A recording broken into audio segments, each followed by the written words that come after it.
bahwa pemerintah daerah itu secara Undang-Undang 28 tahun 2009 mereka memiliki kewenangan untuk menarik pajak dan retribusi daerah, ya kan? Nah, ini harus dipikirin. Kenapa mereka selama ini membanggakan sektor pariwisata, menikmati betapa kenaikannya setiap tahun, menjadikan satu target PAD itu dari hotel dan restoran. Begitu hotel restorannya terpuruk, mereka tidak memberikan satu kebijakan apapun. Tidak cukup hanya diberi bantuan APD, tapi juga harus berpikir bagaimana juga memberi bantuan orang yang nggak makan. Karena ini kalau kita bicara ini baru hampir sebulan loh. Bagaimana nanti udah masuk bulan kedua? Asal saya April ini, karena orang kalau nggak dikasih makan 2 hari aja pusing.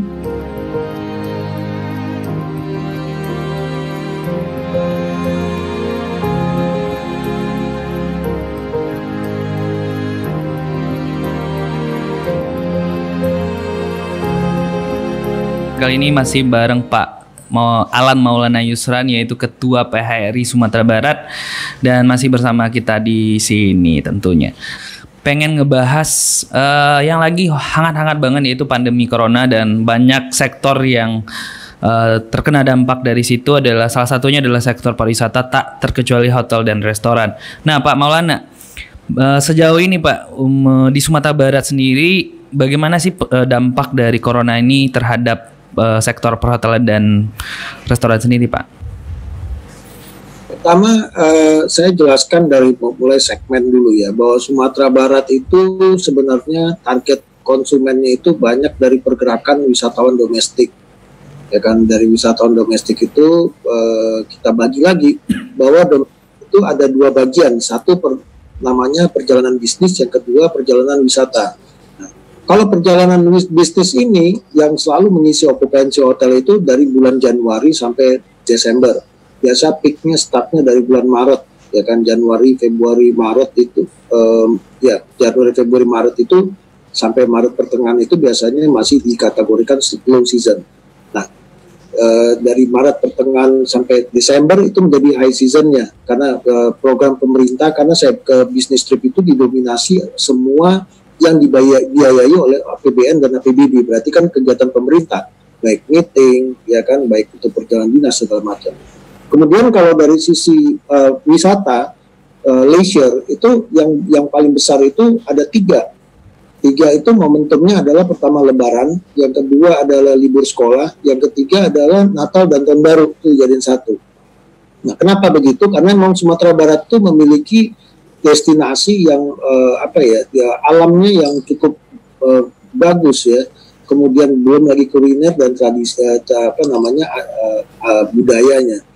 Nah, di sini kita bisa lihat captive market kita itu dari banyak dari berbagai provinsi tetangga, termasuk dari Jakarta. Nah, sekarang kalau kita masuk lagi nanti ke dalam COVID, itu tadi saya bicara kalau yang provinsi tetangga itu mayoritas adalah untuk leisure ya, untuk wisata. Nah, sementara kalau kita bicara domestik untuk bisnis, kalau bisnis itu karena tadi saya sampaikan bahwa didominasi oleh, kalau berdasarkan struktur pendapatan atau revenue kita di hotel, di okupansi itu, bahwa yang umumnya kan dari pergerakan bisnis dari pemerintah. Nah, kalau pemerintah itu kita baru mengandalkan Jakarta sebagai ibu kota negara, karena APBN itulah yang menggerakkan semuanya kan gitu. Di seluruh Indonesia juga semuanya ya posisinya seperti itu.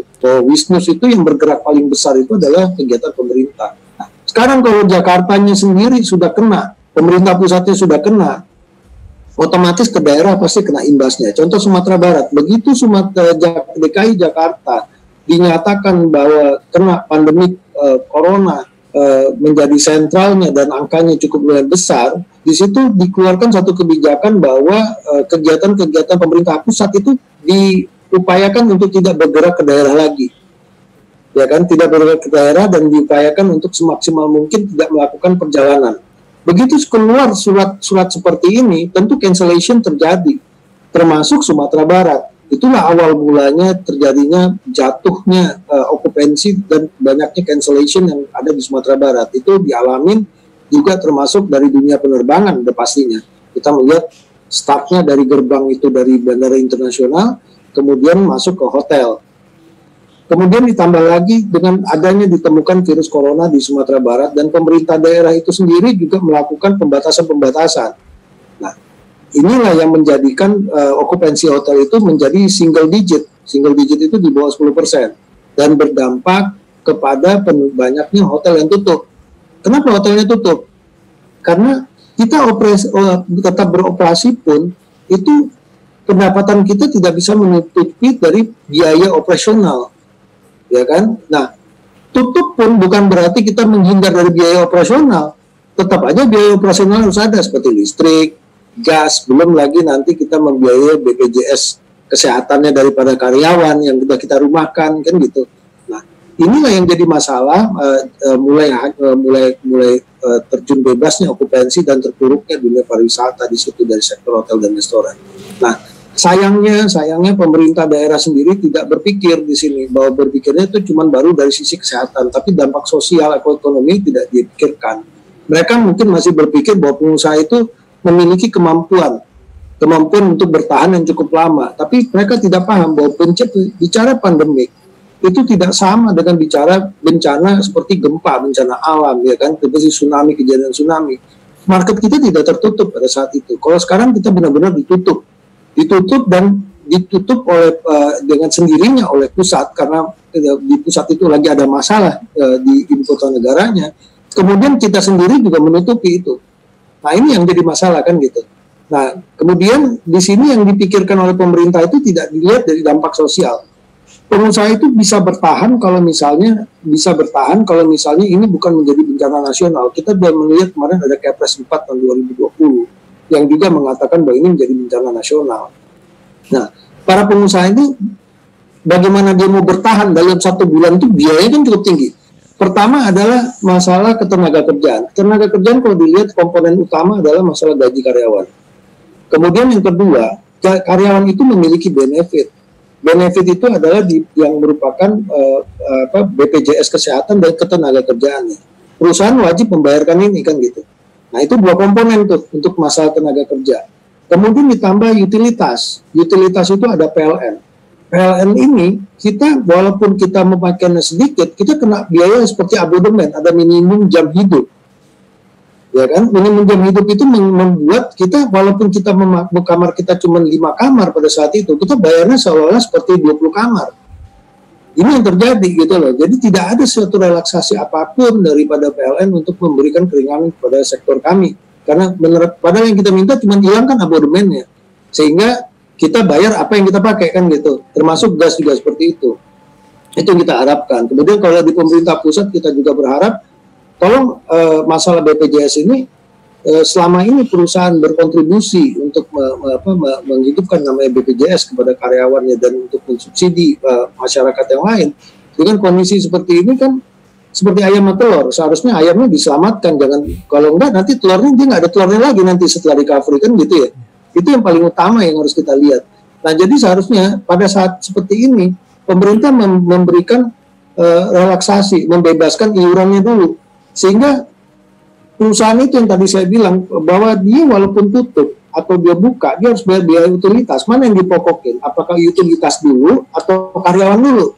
Pasti berpikirnya utilitasnya dulu. Karena kalau utilitasnya sampai mati PLN, begitu kita recovery, ngidupin itu puluhan juta itu. Mahal. Tergantung beberapa besar dayanya di sana. Dan PLN tidak telat bayar itu kena denda. Nah, akhirnya yang dikalahkan karyawan. Karyawan ini tidak lagi menerima gaji full. Jadi harusnya dia kerja 26 hari dalam satu bulan, mungkin sekarang udah tinggal 10 hari. Jadi dibagi shift mereka, dan karyawan daily worker sudah nggak ada.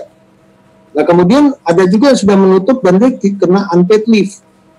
Jadi dirumahkan tanpa dibayar. Tapi dengan ekspektasi kita masih bisa membiayai BPJS-nya.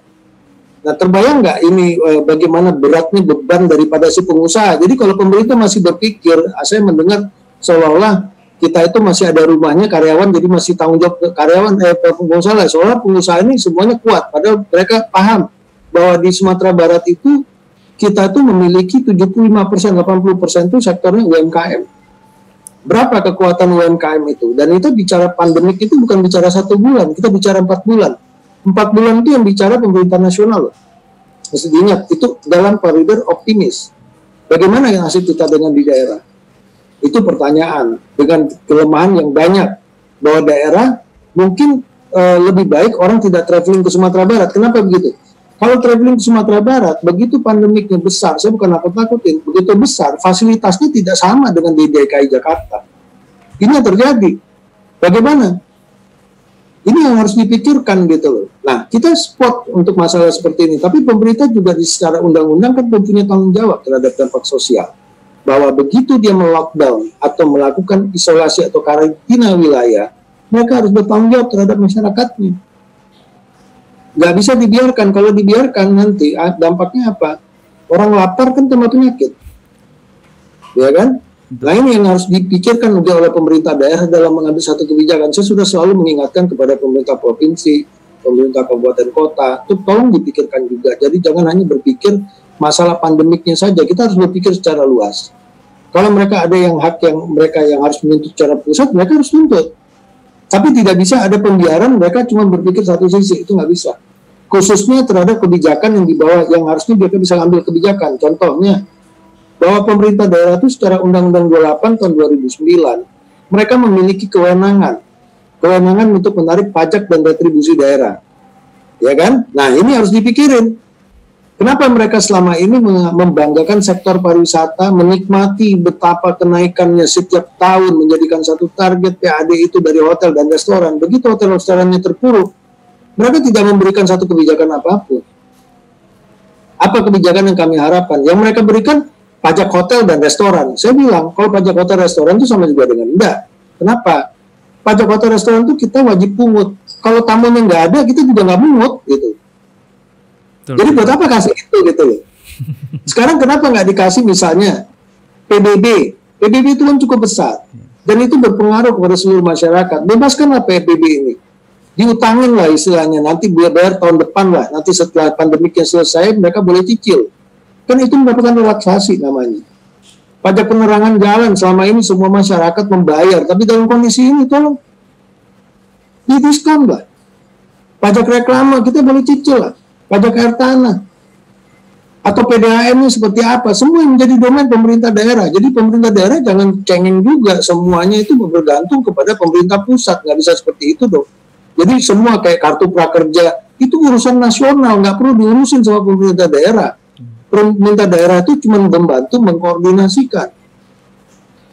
Tapi yang menjadi pendapatan daerah yang masuk kantongnya dari pemerintah daerah yang selama ini dijadikan belanja pegawai yang cukup besar 75%, masa nggak bisa di-cut untuk masyarakatnya sendiri? Mereka kan berkelakuan untuk mewakili kita sebagai pemerintah, mau wakil rakyatnya, mau pemerintahnya, harus bicara itu. Kan itu ya? Ya betul. Jadi jangan bicara SPJ-nya, jangan bicara ininya, pas segala macam. Kan sudah ada juga keluar dari menteri kesepakatan antara dua menteri, Menteri Dalam Negeri dan Menteri Keuangan, dan mereka harus mereview itu. Kita belum lihat di Sumatera Barat melakukan itu. Selalu mereview semua programnya, anggaran mereka seperti apa, dan fokus kepada masalah pandemik, bukan hanya masalah kesehatan, tapi terhadap dampak sosial itu clear loh. Itu yang tidak tersebar mungkin ke masyarakat. Nah, pemerintah harus sadar itu. Jadi semua mewakil rakyat yang dulu membela bagaimana mereka dipilih oleh suara rakyat segala macam. Sekarang rakyatnya lagi susah. Tidak bisa dibebankan semua ke pengusaha. Kekuatan pengusaha nggak ada. Kalau pemerintah, chaos negara ini sampai nggak punya duit, baru nggak dibayar dia. Nanti akhirnya setelah pandemik, semua orang berpikir berbeda. Lebih bagus saya jadi pegawai negeri dibandingin jadi pengusaha lagi, kan gitu. Jadi selama ini yang menciptakan lapangan kerja untuk didorong semua orang menjadi entrepreneur, itu nggak mau lagi, karena kalau sampai terjadi seperti ini, yang selamat itu cuma pegawai negeri dan wakil rakyat. Mereka masih terima uang, sementara rakyatnya dibiarkan seperti itu, kan nggak boleh. Konsep cara berpikirnya harus dipikirkan ke situ, gitu. Iya betul. Ya benar ya. Ya benar. Kita tidak cukup hanya diberi bantuan APD, tapi juga harus berpikir bagaimana juga memberi bantuan orang yang nggak makan. Karena ini kalau kita bicara ini baru hampir sebulan loh. Bagaimana nanti sudah masuk bulan kedua? Asal saya April ini, karena orang kalau nggak dikasih makan 2 hari aja pusing. Saya kasih contoh DKI Jakarta. Bagaimana DKI Jakarta penerapan PSBB itu tidak juga bisa selesai dengan baik. Kenapa? Karena banyak orang yang berkeliaran itu untuk bekerja hari ini, makan hari ini. Apakah ini pernah dipikirkan oleh pemerintah daerah? Jadi saya mengajak di sini, jadi pemerintah daerah, come on, buka pikirannya, buka kebijakannya. Jangan lagi berpikir gemilang-milang. Sudah saatnya sekarang ini tidak ada. Masih untung mereka masih terima THR. Pekerja kami sakit hati mendengarnya walaupun masih yang di eselon berapa terima THR. Kenapa mesti terima THR? Dan itu pertanyaannya. Nah, sebanyak 80%, mungkin 70% masyarakat dari pemerintah itu sendiri tidak menerima THR dan tidak terima gaji. Ini kan memunculkan kesenjangan sosial. Oke lah, katakan itu merupakan kebijakan nasional, tapi tolong berpikir ke situ. Masih bersyukur sebagai pegawai negeri mereka sebagai ASN atau sebagai ini masih menerima duit. Kami masih berharap dari kartu prakerja. Kartu prakerja itu tahu nggak seperti apa? Programnya nilainya lebih dari 1 juta rupiah, tapi yang diterima cash itu hanya cuma 600.000, sisanya suruh pelatihan. Masa orang lapar disuruh pelatihan apa lagi yang harus dikerjakan? Tapi itu kan urusan nasional yang kita selalu protes ya. Gimana coba? Nggak kebayang saya masih ada kepentingan-kepentingan di belakang itu yang juga tidak berpikir kepada pro terhadap rakyat. Ini juga harus dipikirkan. Jadi nggak bisa kita cuma berbicara safety net. Safety net itu masyarakat miskin. Justru yang tadinya bekerja sekarang menjadi masyarakat miskin karena mereka kehilangan pekerjaan, harus diangkat, perusahaannya tutup. Nah itu harus dipikirin oleh pemerintah. Jadi jangan pemerintah sekali-sekali berpikir, ini ada pengusahanya. Pengusahanya nggak akan kuat. Kalau dia cuma bencana alam seperti tsunami, seperti ini, mungkin mereka kuat. Karena mereka pasti punya side bisnis yang lain. Tapi dimanapun mereka punya 2-3 bisnis yang lebih, itu semua tutup dan kolab. Jadi nggak mungkin pemerintah menyerahkan itu kepada pengusaha. Jadi seolah-olah pengusaha itu menjadi sektor yang paling kuat. Mungkin itu bahasanya. Kasihan. Saya melihat karyawan yang sudah tidak bisa makan lagi tiap hari atau mereka sudah tidak punya uang. Kami di pengusaha pun tidak akan kuat karena nanti kondisinya di sini adalah masalah force major yang sudah menjadi nasional. Di situ disampaikan oleh Pak Gubernur bahwa mengatakan bahwa PSBB ini nanti hotel juga akan tutup. Nah, kita bertanya, kenapa hotelnya harus ditutup? Saya bilang gitu. Ini harus hati-hati. Apakah dengan menyampaikan penutupan berbagai macam sektor di situ pemerintah sudah menjalankan kewajibannya?